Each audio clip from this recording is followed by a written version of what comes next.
என்ன அப்படின்னு சொன்னா, நம்முடைய நம்முடைய யோசனைகளை எல்லாம் நம்ம என்ன பண்றோம் அப்படின்னு சொன்னா, அப்படியே கட்டி பிடிச்சிட்டு இருக்கிறோம், இறுக பிடிச்சிட்டு இருக்கிறோம்.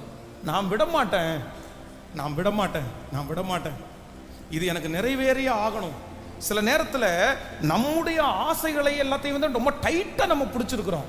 ஆனால் ஒன்று பண்ணுங்க, சுற்றி இருக்கிறவங்க எல்லாருமே ஒருவேளை இந்த மாதிரி உங்களை மோட்டிவேட் பண்ணலாம். நீ அதை விட்டுறாத, நீ அதை விட்டுறாத, நீ அதை தொடர்ந்து போ, நீ அதை செய், நீ அப்படி பண்ணு, இப்படி பண்ணு அப்படின்னு சொல்லலாம்.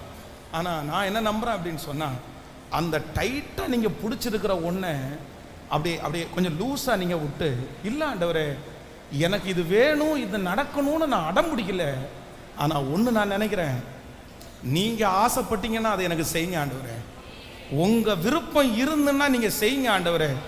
உண்மையிலே நான் நம்புகிறேன், உங்களை குறித்து நீங்கள் யோசிக்கிறதை விட பல